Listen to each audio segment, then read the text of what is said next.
കുമാർജി, ഇപ്പോൾ കഴിഞ്ഞ ദിവസം രാഹുൽ ഗാന്ധി കേരളത്തിൽ വന്നു, തെരഞ്ഞെടുപ്പ് പ്രചരണത്തിനായിട്ട് വന്നു, കുറച്ച് സ്ഥലങ്ങൾക്ക് പ്രസംഗിക്കുകയൊക്കെ ചെയ്തു. അപ്പോൾ അദ്ദേഹം പറഞ്ഞൊരു കാര്യം, ഒരാൾ കുറച്ച് നാൾ പവറിലിരുന്നാൽ ഫാസിസ്റ്റ് ടെൻഡൻസി വരുമെന്ന് പുള്ളി പറഞ്ഞുകൊണ്ട് പോയി. അപ്പോൾ അതിന് അദ്ദേഹം മീൻ ചെയ്തത് മോഡിജീനാണെന്നാണ് പറയുന്നത്. മോഡിജി കുറച്ച് നാൾ ഇപ്പോൾ 10 കൊല്ലം ഇരുന്നപ്പോൾ 11 കൊല്ലമായപ്പോഴേക്കും ഫാസിസ്റ്റ് ടെൻഡൻസീസ് കാണിക്കുന്നു എന്നുള്ളതാണ്. അതിനെ പറ്റിയിട്ട് എന്താ അഭിപ്രായം? സതീഷ്, അത് അയാൾ പറഞ്ഞത് ചരിത്രമൊന്നും അറിയില്ലല്ലോ രാഹുൽ ഗാന്ധിക്ക്. അദ്ദേഹത്തിന് ഒരു വിവരവുമില്ല എന്നുള്ളത് ഒരു വസ്തുതയാണ്. അദ്ദേഹം ഒരു കാര്യം മറന്നുപോയി. അദ്ദേഹത്തിൻ്റെ അച്ഛൻ്റെ മുത്തശ്ശൻ, അതായത് ജവഹർലാൽ നെഹ്റു, 1947 തൊട്ട് 64 അയാൾ മരിക്കുന്നവരെ പ്രധാനമന്ത്രിയായിരുന്നു ഇന്ത്യയുടെ. എത്ര വർഷം? 17 വർഷം. അയാളുടെ അമ്മൂമ്മ 66 മുതൽ 77 വരെയും 80 തൊട്ട് അവർ മരിക്കുന്ന 84 ഒക്ടോബർ 31 വരെ ഇന്ത്യയുടെ പ്രധാനമന്ത്രിയായിരുന്നു. 15 വർഷം. ഇത്ര ദീർഘകാലം പ്രധാനമന്ത്രിയായിരുന്ന അവർ രണ്ടുപേരും ജീവിതത്തിൽ ഒരിക്കലും ഡെമോക്രാറ്റിക് ആയിരുന്നേ ഇല്ല. അവർ വളരെ ഏകാധിപത്യ പ്രവണതയുള്ള രണ്ട് വ്യക്തികളായിരുന്നു. 5 വർഷേ രാജീവ് ഗാന്ധി പ്രധാനമന്ത്രിയായിരുന്നുള്ളൂ. ആരായി? രാഹുൽ ഗാന്ധിയുടെ അച്ഛൻ എന്ന് പറയുന്ന വ്യക്തി. അദ്ദേഹം 5 വർഷം കൊണ്ട് അദ്ദേഹം ഒരു തികഞ്ഞ ഏകാധിപതിയായിട്ട് മാറി. പ്രതിപക്ഷത്തെ ഒഴിയാബാധകളെന്നും ഒക്കെയാണ് അദ്ദേഹം വിളിച്ചുകൊണ്ടിരുന്നത്. പാർലമെൻറ്റിലൊക്കെയാണ് അദ്ദേഹം പ്രസംഗിച്ചപ്പോഴാണ് പറഞ്ഞത്, ഞാൻ നാനി ദിഗ്ലാവുങ്ക. സതീഷിന് ഓർമ്മയുണ്ടാവും ആ കാര്യമൊക്കെ.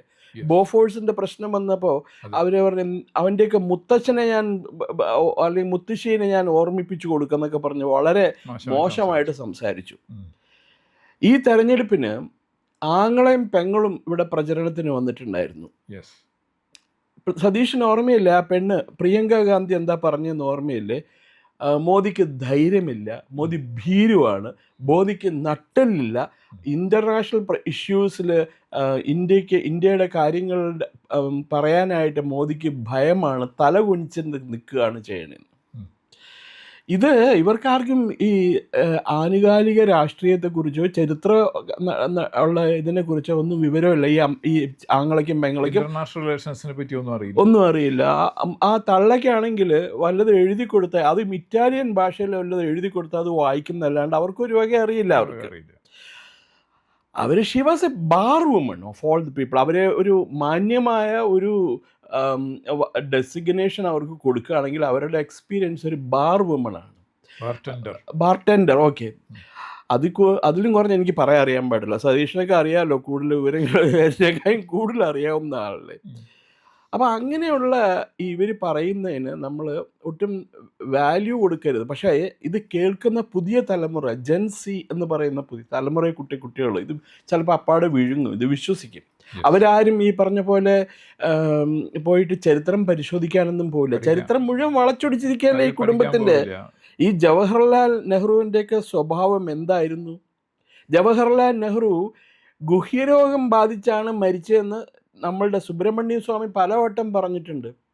അത് മാത്രമോ, അത് അദ്ദേഹത്തിന് കിട്ടിയത് അമേരിക്കൻ CIA എന്നാണ്. അവർക്കിത് എവിടെ നിന്ന് കിട്ടി? ഇയാൾ അമേരിക്കയിലൊക്കെ താമസിക്കാൻ പോയ സമയത്ത് അവിടുന്ന് അവർ രഹസ്യമായിട്ട്, CIA കാര്യം അറിയില്ല, നമ്മുടെ വീട്ടിൽ കയറി വന്ന് എല്ലാ കാര്യങ്ങൾക്കും അവർക്ക് ഇൻഫർമേഷൻ അവർക്ക് ഗ്യാദർ ചെയ്യാൻ നല്ല കഴിവാണ് അമേരിക്കയുടെ സെൻട്രൽ ഇൻ്റലിജൻസ് ഏജൻസിക്ക്. അപ്പം ഞാൻ നമ്മളെ ഇടിച്ചതാഴ്ത്തി പറയുകയല്ല, ഇന്ത്യൻ രാഷ്ട്രീയത്തിൽ അന്നുണ്ടായിരുന്ന ഈ നെഹ്റു കുടുംബം നമ്മളുടെ രാഷ്ട്രീയത്തിന് മുഴുവൻ ആ തലത്തിലേക്ക് വലിച്ചഴിച്ച് കൊണ്ടുപോയിട്ടുണ്ടായിരുന്നു. ക്വാഗ്മയർ ഓഫ് ഇന്ത്യൻ പൊളിറ്റിക്സ് എന്നാണ് നമുക്ക് അതിനെപ്പറ്റി പറയാൻ പറ്റുക. ക്വാഗ്മയർ ഓഫ് ഇന്ത്യൻ പൊളിറ്റിക്സ്. ശരിക്കും പറഞ്ഞാൽ ഏകാധിപത്യ പ്രവണത ശരിക്കും കാണിച്ചു. ഇന്ദിരാഗാന്ധി കാണിച്ചു, പിന്നെ ക്വൈറ്റ് ഒബ്വിയസ് എമർജൻസി തന്നെ ഏറ്റവും വലിയ ബ്ലാറ്റന്റ് ആൻഡ് ഗ്ലെയറിങ് എക്സാമ്പിളാണ്. രാജീവ് ഗാന്ധി ഞാൻ ഒരിക്കൽ BJP-കാർ ബോഫോഴ്സിൻ്റെ കാര്യത്തിൽ ബോട്ട് ക്ലബ്ബിൽ ഒരു പ്രകടനം നടത്തി. ആ കാലത്ത് 89 ആദ്യം. അതിനകത്ത് ഈ മനുഷ്യനോട് റിയാക്ട് ചെയ്ത് കേട്ട് കഴിഞ്ഞാൽ പുച്ഛം തോന്നും. അവർക്ക് RSSൻ്റെ യൂണിഫോമായുള്ള കാക്കി ട്രൗസർ കത്തിക്കായിരുന്നില്ലെന്ന് ആ നേരം കൊണ്ട്. അത്ര വില കുറഞ്ഞ് സംസാരിക്കുന്ന ആളായിരുന്നു. രാഷ്ട്രീയമായിട്ട് രാജീവ് ഗാന്ധിക്ക് യാതൊരു വിവരം ഉണ്ടായിരുന്നില്ല. ചില ആരൊക്കെ പറഞ്ഞു കൊടുക്കുന്ന, സാമ്പറ്റോടെ ആരെങ്കിലുമൊക്കെ പറഞ്ഞു കൊടുക്കുന്ന, എന്തൊക്കെ ചെയ്യുന്നു, എഴുതി കൊടുക്കുന്നു, വായിക്കുന്നു. അപ്പോൾ ശരിക്കും പറഞ്ഞാൽ നമുക്ക് ഇതിനെ വിലയിരുത്താവുന്നത് പൊളിറ്റിക്സോ രാജ്യത്തിനെ പറ്റിയുള്ള കാര്യങ്ങളോ ഹിസ്റ്ററിയോ ഒന്നും അറിയാത്തൊരു മനുഷ്യൻ്റെ ജൽപ്പനം. അത്രയേ ഉള്ളൂ. യെസ്. അപ്പം അങ്ങനെ വരുമ്പോൾ നമുക്ക് ചിന്തിക്കേണ്ട ഇവരുടെ എന്തുകൊണ്ട് ഇയാളിങ്ങനെ ആയി നോക്കിക്കഴിഞ്ഞാൽ ഇവരുടെ കുടുംബപരമായിട്ടുള്ള പശ്ചാത്തലത്തിലേക്ക് പോകുമ്പോൾ, പഴയ ഹിസ്റ്ററിയിലേക്ക് പോകുന്ന സമയത്തും വളരെ എന്താ പറയുക, ഒരു എക്സാംപ്ലറി നമുക്ക് പറയാൻ കഴിയില്ല. എല്ലാത്തിലും പലതരത്തിലുള്ള മാനിപ്പുലേഷൻസും എല്ലാം കഴിഞ്ഞാലും ആ കാര്യങ്ങൾ കുറേയെല്ലാം പുറത്ത് നമുക്ക് മനസ്സിലാക്കാൻ ചെയ്യുന്ന ഒരു ഇൻസൈഡറുടെ വ്യൂ എന്നതിലേക്ക് മനസ്സിലാക്കാൻ സാധിക്കും. മുഹമ്മദ് ബുക്കാണ് റെമിനിസൻസസ് ഓഫ് നെഹ്റു അല്ലേ? അതെ അതെ. അതിനു മുമ്പ് വേറൊരു കാര്യം കൂടിയുണ്ട് സതീഷ്. കൃഷ്ണസ്വാമി എന്ന് പറയുന്ന ഒരു ഹിസ്റ്റോറിയൻ ഒരു പുസ്തകം എഴുതിയിരുന്നു. ആ പുസ്തകത്തിൽ അദ്ദേഹം വ്യക്തമായിട്ട് പറയുന്നുണ്ട് ജവഹർലാൽ നെഹ്റു ഒരു മുസൽമാനായിരുന്നു എന്ന്. ഞാൻ അങ്ങനെ പലതിലും വായിച്ചിട്ടുണ്ട്. അത് ആ പുസ്തകം എൻ്റെ കയ്യിലുണ്ടായിരുന്നു, ഞാൻ വായിച്ചു. ഞാൻ കിട്ടാവുന്ന രേഖകളൊക്കെ പരിശോധിച്ചു നോക്കി. അതിനകത്ത് കൃഷ്ണസ്വാമി എഴുതിയിരിക്കുന്നത് വളരെ ശരിയാണ്. കാരണം ഈ ഈസ്റ്റ് ഇന്ത്യ കമ്പനി ആയിരുന്നല്ലോ ഭരിച്ചിരുന്നത് ഇന്ത്യ.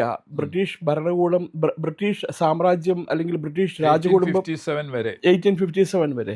ഈ അതിന് ആ ഈസ്റ്റ് ഇന്ത്യ കമ്പനി ഇവിടെ വന്നിട്ട് മുഗൾ രാജവംശത്തിന് ഉന്മൂലനം ചെയ്യുന്ന തത്രപ്പാടിൽ അവർ കുറേ പേരെ കൊന്നൊടുക്കി.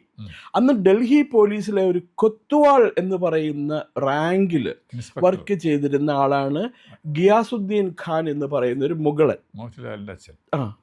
അയാളുടെ അതിനുശേഷം അയാളുടെ അമ്മായി, ഈ ജവഹർലാൽ നെഹ്റുവിന്റെ അമ്മായി സ്വരൂപ് റാണി എന്നെന്തൊക്കെയാണ് അവർ പറയുന്നുണ്ട്.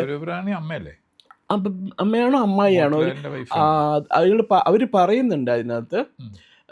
ഈ എന്താണ് ഗംഗാധർലാൽ നെഹ്റുവിൻ്റെ പടം കണ്ടു കഴിഞ്ഞാൽ അയാൾ ഒരു ഭയങ്കര സിംഹമായിരുന്നു, മീശയൊക്കെ വെച്ച് ഭയങ്കര പ്രൗഢിയോടെ നിന്നിരുന്ന ഒരാളാണ്. ഒരു രാജാവിനെ പോലെ തോന്നുന്നു, ഒരു മുഗൾ രാജാവിൻ്റെ ലുക്ക് ഉണ്ടെന്ന് ഈ സ്വരൂപ് റാണി പറഞ്ഞതായിട്ട് എഴുതിയിട്ടുണ്ട് ആ പുസ്തകത്തിനകത്ത്. ഈ ഗിയാസുദ്ദീൻ ഖാൻ ബ്രിട്ടീഷ് പട്ടാളത്തിൻ്റെ പിടിയിൽ നിന്ന് രക്ഷപ്പെടാൻ വേണ്ടി ഡൽഹിയിൽ നിന്നും എവിടേക്കോ ഓടിപ്പോയി.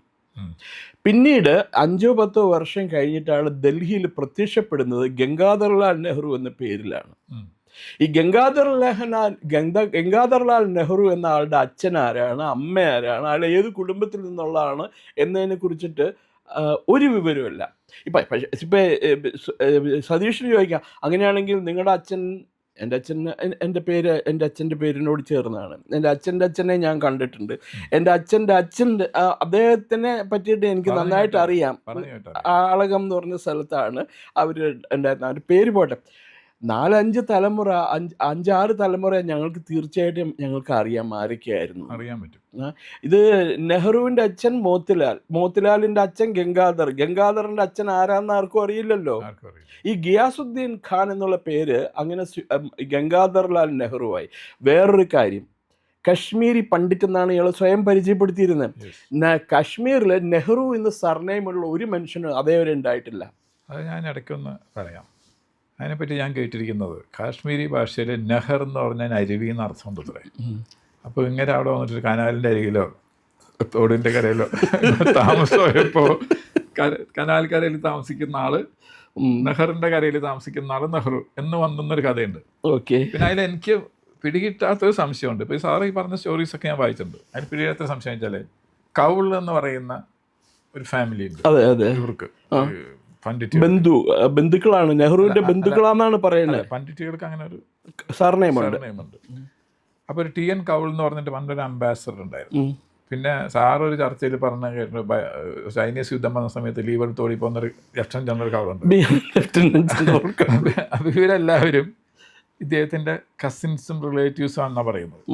അപ്പൊ അങ്ങനെ വരുമ്പോ ഈ കഥ യോജിച്ച് പോകുന്നില്ലല്ലോ. അല്ല, ഈ കൗൾ എന്ന് പറയുന്ന ആൾക്കാരും ഇത് എങ്ങനെ ബന്ധുക്കളായി ബൈ മാരേജ് അതറിയില്ല. അത് പറയണില്ലല്ലോ. ഈ BM cowl, lieutenant general BM cowl ഇയാളുടെ ബന്ധു ആയത് എങ്ങനെ, എന്തോ അമ്മായി അല്ലെങ്കിൽ എന്തോ ശേഷക്കാരൻ എന്നുള്ള ഇതേ അറിയുള്ളൂ. വ്യക്തമായിട്ടുള്ള അയാളെ പറ്റി ഞാൻ ആകെ വായിച്ചത് ഹിമാലയൻ ബ്ലണ്ടറിലാണ്. ബ്രിഗേഡിയർ JP ഡാലി yes, yes. അതിൽ സാറ് പറഞ്ഞ സംഭവം ഉണ്ട്, പുള്ളി ലീവ് എടുത്ത് പോയാൽ പറയുന്നുണ്ട്. നമുക്കത് കൂടുതൽ അടുത്ത ഭാഗങ്ങളിൽ പറയാം, നമുക്ക് ഏതായാലും അത് പറയാതെ. പക്ഷെ ഒരു കാര്യമുണ്ട്, ഈ നെഹ്റു മുസൽമാനാണ് എന്നുള്ള വിവരം 100% ശരിയാണ്. നെഹ്റുവിന് ഗുഹ്യരോഗം ബാധിച്ച നെഹ്റു മരിച്ചേ എന്നുള്ളത് വളരെ ശരിയാണ്. ഇതെല്ലാം സയന്റിഫിക് ആയിട്ടും ഡോക്യുമെന്ററി എവിഡൻസ് ഉണ്ട്. അത് ഇല്ലാന്ന് പറയണത്, എനിക്കത് ഇല്ലാന്ന് നിഷേധിക്കാനായിട്ടും അങ്ങനെ അല്ല നെഹ്റു മരിച്ചതെന്നോ അല്ലെങ്കിൽ നെഹ്റു ഒരു മുസൽമാൻ അല്ല എന്ന് നിഷേധിക്കാനോ ഉള്ള എവിഡൻസ് എൻ്റെ കയ്യിലില്ല. എവിഡൻസ് ഉണ്ട്. അത് അങ്ങനെയാണെങ്കിൽ ഒരു കാര്യം ചെയ്യായിരുന്നല്ലോ അല്ലേ, സോണിയാഗാന്ധിക്കൊക്കെ ആണെങ്കിൽ കേസ് കൊടുക്കാമായിരുന്നു, ഡിഫമേഷൻ കേസ് കൊടുക്കാമായിരുന്നു. അതൊരു ഡിഫമേഷൻ കേസ് കൊടുക്കാം. മത്തായിയുടെ പുസ്തകത്തിൽ പറഞ്ഞ കാര്യത്തിന് ഒരു ഡിഫമേഷൻ കൊടുത്തിട്ടുണ്ടോ? ഇല്ല. കടുകട്ടി വാക്കുകളാവാം. നമുക്കിപ്പോൾ ഈ ചാനലിലിരുന്ന് പറയാൻ പറ്റാത്ത വാക്കുകൾ മത്തായി എഴുതി വെച്ചിട്ടുണ്ട്, മിസ്സസ് ഗാന്ധിയെ പറ്റിയിട്ടും മക്കളെ പറ്റിയിട്ടും. ചാനലിൽ നമുക്ക് പറയാമോ എന്നറിയില്ല അത്തരം വാക്കുകൾ. നമുക്ക് ഏതായാലും it is in black and white. Book എൻ്റെ കസ്റ്റഡിയിലുണ്ട്. എന്നിട്ട് ആരുടെ ഡിഫമേഷൻ കേസ് കൊടുത്തു. നമുക്ക് മത്തായിയുടെ പുസ്തകത്തെക്കുറിച്ച് എനിക്ക് തോന്നുന്നു സതീഷ് ഒരിക്കൽ സുനിലായിട്ടിരുന്ന് സംസാരിക്കണം കേട്ടോ. ഒരു ഗംഭീരമായിരിക്കും നിങ്ങൾ രണ്ടുപേരും കൂടി ഇരുന്ന് കഴിഞ്ഞാൽ. കാരണം പുസ്തകം അവതരിപ്പിക്കാൻ സുനിൽ മറ്റേ നെഹ്റുവിൻ്റെ കാലത്ത് നടന്ന ഡിപ്ലോമാറ്റിക് കഥകളെ കുറിച്ചിട്ട് ഒരു എപ്പിസോഡ് സുനിൽ പറഞ്ഞിരുന്നു. അപ്പോൾ ആ പുസ്തകത്തിൽ എന്താണ് എഴുതിയിരിക്കണേ എന്നുള്ളത് സംസാരിക്കാതെ തന്നെ സുനിൽ വ്യക്തമാക്കിയത്. മോണോ സിലബിൾസ് കൂടി ഒരു മൂളലിൽ കൂടിയൊക്കെ അത് വ്യക്തമാക്കി. ഈ will be the ideal person, we should sit together. Sunil as the ideal person. നമുക്കത് ചെയ്യണം. ഈ തെരഞ്ഞെടുപ്പ് കാലത്ത് നമ്മുടെ ചാനൽ ഒന്ന് സബ്സ്ക്രൈബ് ചെയ്യാൻ മറക്കാതിരിക്കുക. ഒന്നും ചെയ്യേണ്ടതേ, നമ്മുടെ ലോഗോ ഉണ്ടല്ലോ, IND എന്നുള്ള ലോഗോയിൽ ഒന്ന് വിരലമർത്തിയാൽ നമ്മുടെ ചാനലിൻ്റെ ആ പ്രൊഫൈൽ തെളിഞ്ഞു വരും. അവിടെ സബ്സ്ക്രൈബ് എന്നുള്ള ബട്ടണുണ്ട്, അവിടെ ഒന്ന് വിരലമർത്തി ആ ബെല്ലൈക്കണും ഒന്ന് അമർത്തിയാൽ നമ്മൾ അപ്ലോഡ് ചെയ്യുന്ന എല്ലാ വീഡിയോകളുടെയും നോട്ടിഫിക്കേഷൻ നിങ്ങൾക്ക് വരും. അത് നിങ്ങൾക്ക് മെസ്സേജ് ഒന്നും ഒന്നും അറിയത്തില്ല, അത് വന്നങ്ങ് പോകത്തേ ഉള്ളൂ. അപ്പോൾ അതുകൊണ്ട് ഇപ്പോൾ ഒരു ബുദ്ധിമുട്ടുമില്ല, അത് ചെയ്യണം. പിന്നെ നമ്മളൊരു ചാനലിലൂടെ തുടങ്ങിയിട്ടുണ്ട്, C4N, C4N മലയാളം. ആ ചാനലും മറ്റാരും പറയാത്ത വാർത്തകൾ തന്നെയാണ് പറയുന്നത്. ഉറപ്പായും ആ ചാനൽ കൂടി C4N, C4N മലയാളം, ഒപ്പം ഇന്ത്യ ലൈവും സബ്സ്ക്രൈബ് ചെയ്ത് സഹായിക്കണം.